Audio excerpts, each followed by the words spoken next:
J.D. Vance buys out store's Doughnuts so owner can care for his sick wife. The small Ohio town was alive with its usual early morning buzz. Locals sipping coffee on benches, a few kids hurrying to catch the school bus, and the faint aroma of fried dough wafting through the air. Vice President J.D. Vance's visit wasn't marked by motorcades or fanfare. He'd insisted on keeping it low-key, choosing instead to quietly engage with everyday Americans. The itinerary had only one stop that morning: Arthur's Doughnuts, a modest family-run shop nestled on the corner of Main Street. Arthur's Doughnuts wasn't just a bakery, it was a hub for the community. The wooden sign hanging above the doctor was hand-painted, the shop windows framed with flower boxes Linda had planted years ago. Inside, the shop radiated a warmth that made even first-time visitors feel at home. The walls were adorned with photos of the town's history and the shop's beginnings.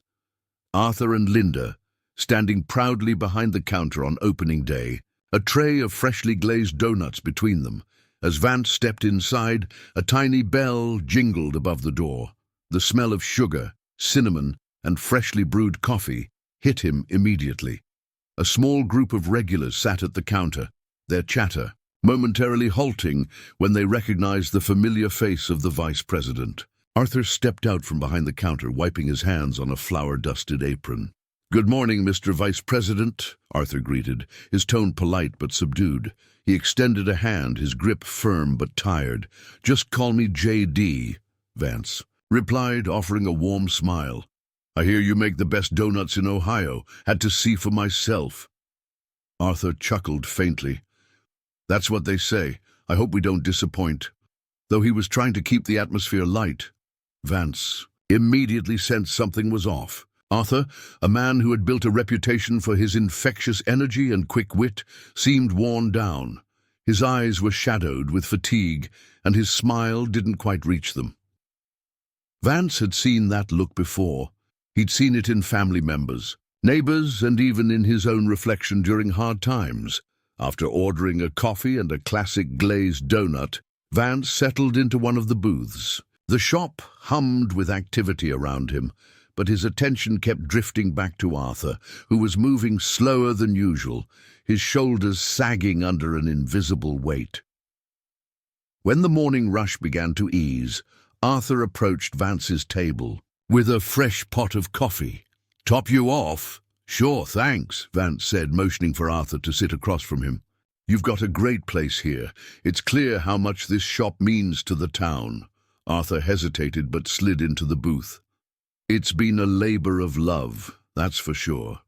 My wife and I started this place 20 years ago. Back then, we didn't have much, just a dream and a good recipe." Vance nodded, noticing how Arthur's voice softened when he mentioned his wife. "It shows. You've built something special here."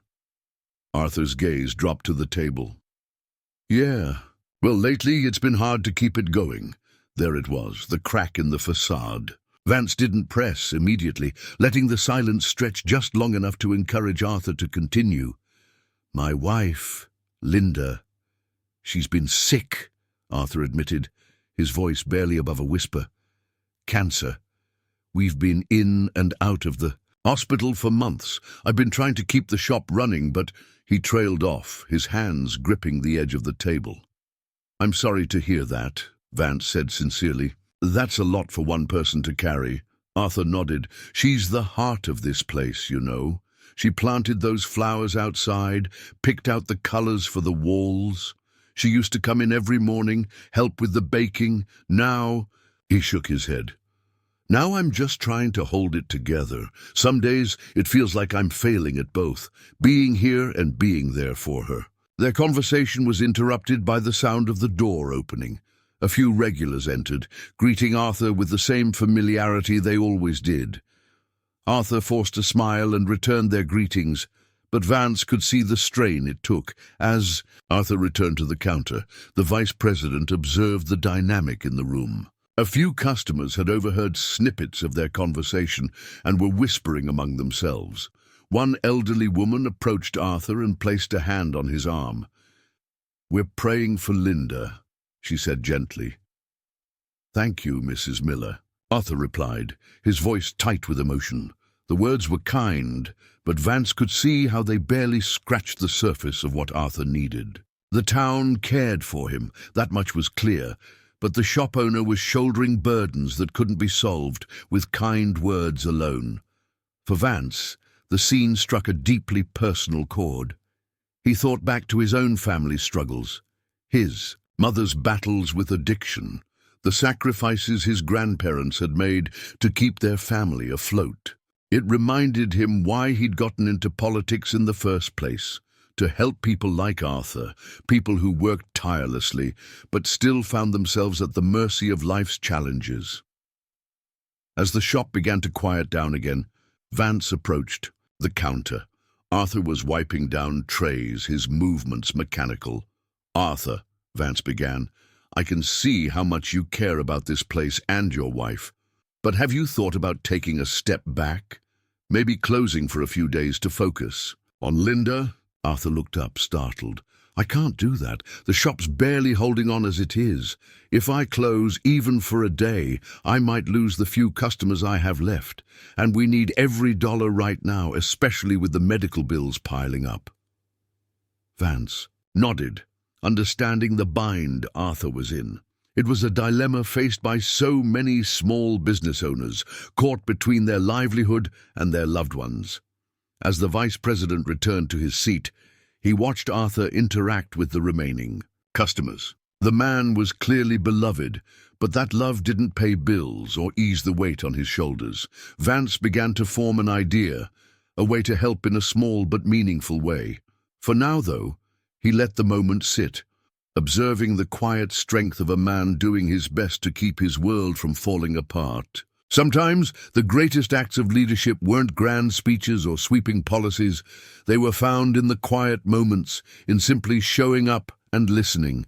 And as J.D. Vance sat in that little donut shop, he knew this stop would linger with him long after the coffee cup was empty. The coffee in J.D. Vance's cup had long since cooled, but his mind was racing. Arthur's story lingered with him, the quiet desperation in his voice, the way his shoulders sagged under the weight of responsibility, and the love for his wife that shone through even as he struggled to keep his head above water.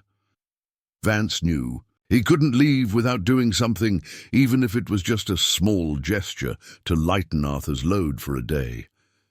As he finished the last bite of his donut, Vance leaned toward one of his aides, whispering his idea. The aide's eyebrows shot up in surprise, but he nodded, pulling out his phone to start making calls.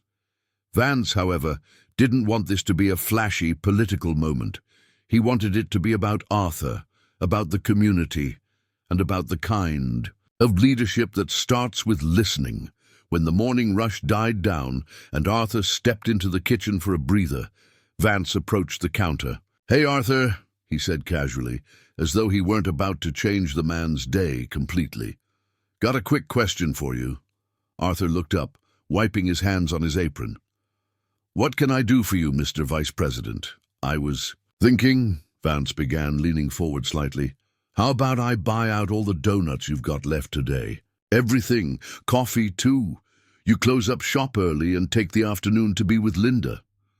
Arthur froze, blinking at Vance as though he hadn't heard him correctly. I don't think I understand. You want to buy everything?"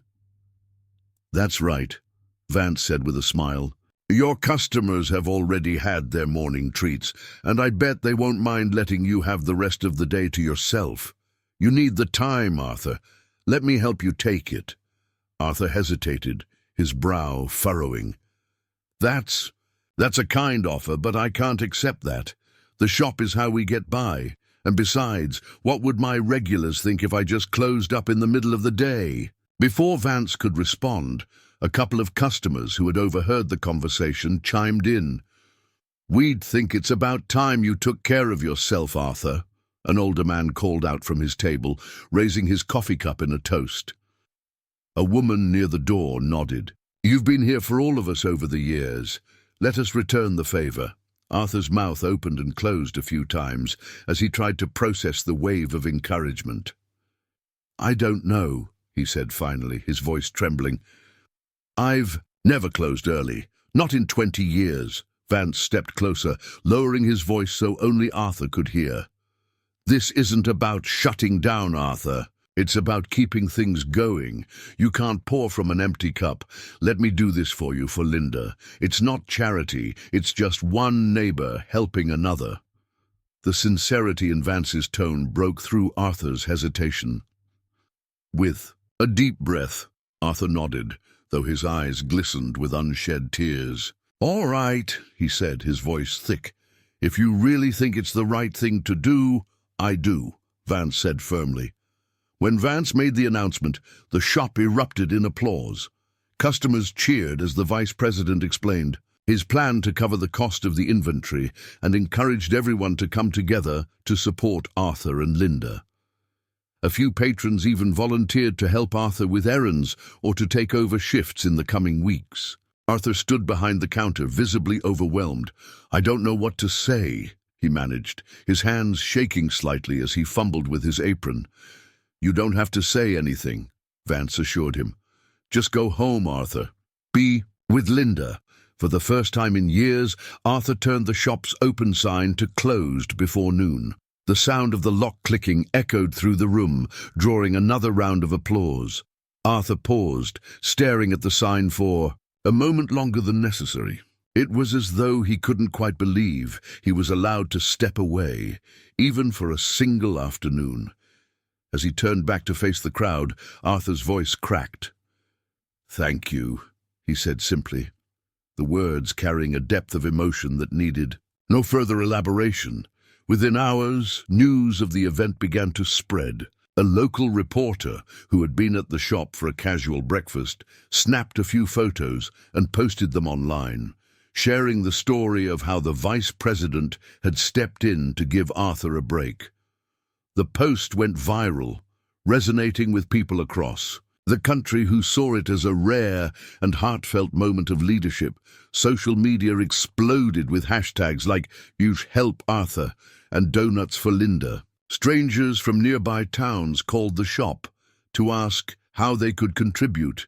By the afternoon, a group of neighbors had already organized a meal train to ensure Arthur and Linda would have one less thing to worry about. A local bank offered to set up a donation drive to help cover Linda's medical expenses. Amid the flurry of attention, Vance made a quiet exit. He didn't give a speech or call a press conference. For him, this wasn't about politics. It was about doing the right thing. As his motorcade pulled away from the small town, he watched through the window as neighbors gathered outside Arthur's shop, offering hugs and words of encouragement. Back at home, Arthur sat beside Linda, recounting the day's events. She listened with tears in her eyes, her hand resting gently on his. "You deserve this, Arthur," she said softly. "You've given so much to this town. It's about time they gave back." Arthur nodded, though he still felt a pang of guilt for accepting help. "I just don't know how to thank them, or him," he said, his voice heavy with emotion. Linda squeezed his hand. "You already have. Every donut, every smile, every time you open that door and welcome someone in, you've been thanking them for years. Now it's their turn." The next morning, Arthur found himself waking up without the usual weight of worry pressing down on his chest. For the first time in years, he allowed himself to enjoy a quiet moment with Linda, sipping coffee at their kitchen table without the constant hum of the shop in the background. In the days that followed, the community continued to rally around them. Donations poured in, enough to cover several months of expenses and provide some breathing room for Arthur to step back and focus on what truly mattered: his wife. For Vance, the moment served as a reminder of the power of small, meaningful actions. He didn't need to pass a bill or make a grand announcement to make a difference.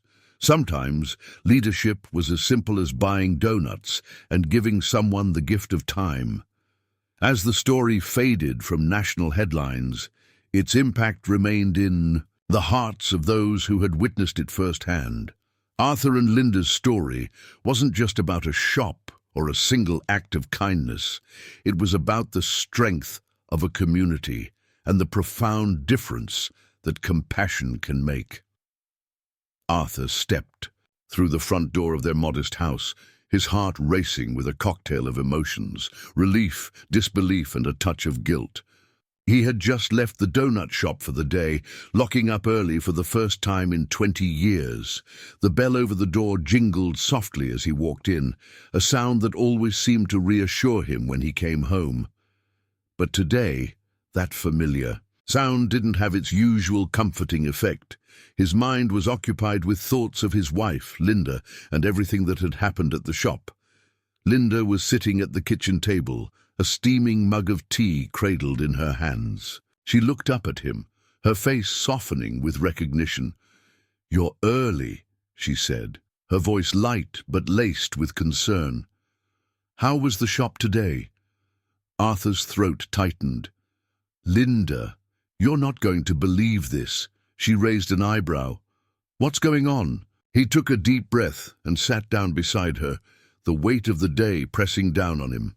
"Vance, Vice President Vance, came into the shop this morning, and he bought everything." Linda blinked, her hand stilling around her mug. "What? Do you mean bought everything?" Arthur struggled to find the words. "He bought out the entire inventory, all the donuts, all the coffee, and then he told me to close up early, told me to take the afternoon to be with you." For a moment, there was silence in the room. Then Linda's face softened, and a look of surprise and gratitude washed over her. That's incredible, Arthur, but why? Why would he do that?" Arthur shook his head. "I don't know, but I feel guilty. I've always prided myself on being able to handle everything on my own, and now here I am letting a stranger, someone with a lot more power and resources than me, do something for us." He buried his face in his hands for a moment, overwhelmed by the complexity of the emotions swirling inside him. He had never been one to ask for help, let alone accept it, and yet here he was, standing in the aftermath of an act of kindness that had changed everything. Linda placed her hand on his arm, grounding him. "Arthur, it's okay. It's okay to accept help sometimes. You've given so much of yourself to this town, to the people here, and they've been watching. They want to help you now. They see the kind of man you are, the kind of man who has always put others first." Arthur looked up, meeting her eyes, and for the first time in a long while, he felt the weight of his burdens lift, even if only a little. "But I've always believed that if you work hard enough, you can make it through anything. I don't want to be a burden." Linda smiled softly. "You're not a burden, Arthur. You never have been. The shop is more than just a business. It's a symbol of what we've built together. And it means something to this community. You're not asking for charity. You're allowing people to give back what they've received from you." Arthur exhaled deeply, feeling the weight in his chest start to ease. As he looked at Linda, he realized how true her words were. He'd spent so many years focused on making the shop a success, on trying to give the best for their customers, that he had never stopped to think about what the shop had come to mean to the people around them. Linda had always known the shop was more than just a place to buy donuts. It was their dream, a dream they had built together from the ground up. Arthur had spent countless hours baking, serving, and keeping the business running smoothly, while she handled the back-end work, managing orders, handling finances, and ensuring everything stayed on track. They were partners in every sense of the word. When Linda was first diagnosed with cancer, it felt as though the very foundation of their lives had been shaken. The long hospital stays, the treatments, the exhaustion, it all began to wear them down. But what had been hardest for Linda was seeing Arthur struggle to keep the shop open while trying to take care of her. She could see the toll it was taking on him, the sleepless nights, the worry, the guilt, but what Arthur didn't realize was that it wasn't just the donuts that mattered. It was the way he had always made people feel welcome, the kindness he showed to every customer who walked through the door. The shop had become a cornerstone of the town. It was where people gathered, where memories were made, and now, seeing Arthur sit beside her, she realized that it was time for the community to return the favor. "Arthur," she said gently, squeezing his hand, "the shop has been a symbol of everything we've built together. It's not just about donuts, it's about love, hard work, and the people we've touched over the years. This is their way of giving back, and you're not burdening anyone. You're letting them be a part of something meaningful." Arthur looked at her, his eyes filled with both gratitude and doubt. "I never thought of it that way," Linda smiled. "Sometimes it's hard to see the value of what you've done when you're too close to it, but the truth is, the shop means something to this town. You've created something that's worth protecting." She kissed him on the cheek, knowing that this moment, this small act of kindness, would forever change the way they viewed their community and their place within it. The story of Arthur and Linda's struggles and the unexpected act of kindness by Vice President Vance quickly gained traction. News outlets across the nation picked up the story, framing it as a shining example of empathy and leadership in action. The headline, "Vice President Buys Out Donut Shop to Help Struggling Owner," flashed across television screens and social media feeds, capturing the attention of people from all walks of life. Journalists arrived in the town, eager to speak with Arthur and Linda about the impact of Vance's gesture. One particular interview caught the attention of a high-profile journalist from a national news network. As Arthur sat down for the interview, he felt the familiar weight of nervousness settle in his chest. But when the journalist asked him about the impact of the vice president's action, Arthur's answer was simple but heartfelt. "It's not about the donuts. It's about community. It's about people who care for each other. And it's about knowing that no matter how tough things get, we don't have to face them alone." The interview aired later that evening, and it quickly became a symbol of the power of kindness in a world that often seemed divided. For Arthur and Linda, the media frenzy was overwhelming, but it also brought a sense of peace. They realized that they were not alone in their struggles. People across the country were inspired by their story. As the story continued to circulate, something even more unexpected happened. A local non-profit, inspired by the outpouring of support for Arthur and Linda, reached out to offer assistance. The organization, which focused on helping families with medical expenses, offered to cover the cost of Linda's treatment for the next several months. Additionally, high-profile donors, moved by the couple's resilience, contributed large sums to the fund. The money poured in from all directions, allowing Arthur and Linda to breathe easier, knowing that the financial burden was, for the time being, lifted. In the midst of this whirlwind, Vance's team ensured that the focus remained on Arthur and Linda, without any political spin. The vice president had made his gesture with no expectation of praise or recognition, and he made sure to remind everyone that this wasn't about him. It was about the community coming together to support one of their own. For Arthur, the kindness was overwhelming. In a moment of deep reflection, he realized that the support wasn't just financial, it was a reminder of the impact he and Linda had made on the lives of others. It was a reminder that their love, their hard work, and their shop had created something far more valuable than donuts. It had created a community that cared. As Arthur and Linda sat together in the quiet of their home, they realized they had been given a gift beyond what they'd ever imagined. The community's support wasn't just about getting through a tough time. It showed them that kindness could ripple further than they ever thought possible. Looking at Linda, Arthur felt deep gratitude. They weren't alone. They had each other and the people who cared about them, and that was more than enough. In the days that followed, Linda began a new treatment plan funded by donations. Her condition stabilized, and for the first time in months, she felt a sense of hope. Arthur watched as she regained strength, and he felt relief. After focusing on managing the shop for so long, he could finally step back and focus on what truly mattered. One evening, as they sat together at the kitchen table, Linda looked at Arthur with a gentle smile. "You know, Arthur," she said softly, her voice carrying a sense of quiet determination, "I think we should close the shop for a while, just until I'm better. We've always kept it going, but now it's time for you to focus on me, on us."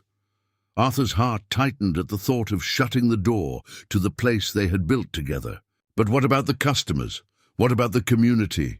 Linda reached out and placed her hand over his. "Arthur, they'll understand. They've already given us so much. We've always poured everything into that shop, but now it's time to take care of what matters most. We can rebuild. We can start fresh when the time is right." The idea of closing the shop, something Arthur had never imagined before, felt like a relief, but it also left a pang in his chest, a deep sense of loss. He had always prided himself on his ability to provide, to keep the business running no matter what. But now, with Linda's health finally stabilizing, he realized that the true measure of success wasn't in the number of donuts sold. It was in the love and care that had always been at the heart of their work. And so Arthur made the decision. The shop would close temporarily. It was a hard choice, but the right one, and as he locked the doors that evening for what felt like the last time, he found a strange peace in the stillness. The news of Arthur and Linda's decision to close. The shop quickly spread through town, and the response was immediate. The community, who had rallied around them in the past months, wasn't about to let them face this challenge alone. The local Chamber of Commerce, along with several longtime patrons, organized a Arthur's Doughnuts Day fundraiser to support the couple. The event celebrated the shop, its supporters, and Arthur and Linda's resilience. Outside, the streets were lined with booths, food trucks, and signs honoring the beloved bakery. People from all walks of life gathered to show their appreciation for the couple's contributions to the community. Inside, a banner read, "Arthur's Doughnuts Day," and customers waited in line, sharing memories of the shop, first dates, birthdays, and friendly chats over coffee. The spirit of Arthur's Doughnuts was alive in every corner, even though the shop was closed. Arthur and Linda watched, overwhelmed by the love and support. People brought homemade dishes for a community feast in their honor, hugging and offering well wishes. Arthur marveled at how the shop had become a place of connection and memory. "I can't believe this is happening," Arthur said, his voice filled with emotion. Linda smiled, squeezing his hand. "I told you they'd understand. This is just the beginning. When we're ready, the shop will be waiting for us." As Linda's health improved, Arthur felt ready to reopen. The break had helped him realize that the joy of baking and connecting with the community was what had always driven him. But before they could act on their plans, a surprise visitor arrived. Vice President Vance, standing at their doorstep months after his first visit. "Hey, Arthur," Vance greeted with a warm smile. "I thought I'd drop by and see how you and Linda are doing." Arthur was taken aback, but he quickly recovered and invited Vance inside. The vice president's unannounced visit was unexpected, but it felt like a continuation of the kindness that had started with that one fateful day in the donut shop. As they sat in the cozy living room, Vance asked about Linda's recovery and how the town had rallied around them. Arthur shared how the community had come together in ways he never thought possible, and how he and Linda had come to realize that they didn't have to do everything on their own. "You know, Arthur," Vance said after a pause, "I've seen many struggles and communities come together, but what happened here, it sticks with you. Leadership isn't just about policies, it's about people and small actions that make a difference." Arthur nodded, feeling grateful. It's the little things, the people who show up, who care. That's what's kept us going. Vance smiled. That's why you'll be fine. You've got more than a business here. You have a community that believes in you. A few weeks later, Arthur and Linda decided to reopen the shop, but with a new focus. To enjoy the work, not just survive. They'd take their time and savor each moment with the community that had supported them. When the shop reopened, it wasn't grand, just a quiet return. But as Arthur handed a warm doughnut to a familiar face, he felt peace. The shop, the community, and his life with Linda had found their rhythm. Though the struggles weren't gone, Arthur and Linda faced them with resilience, knowing they had the support of their town. At the end of the day, sitting together in the shop, they knew they weren't just surviving anymore. They were thriving. Their community had their back, and that was enough.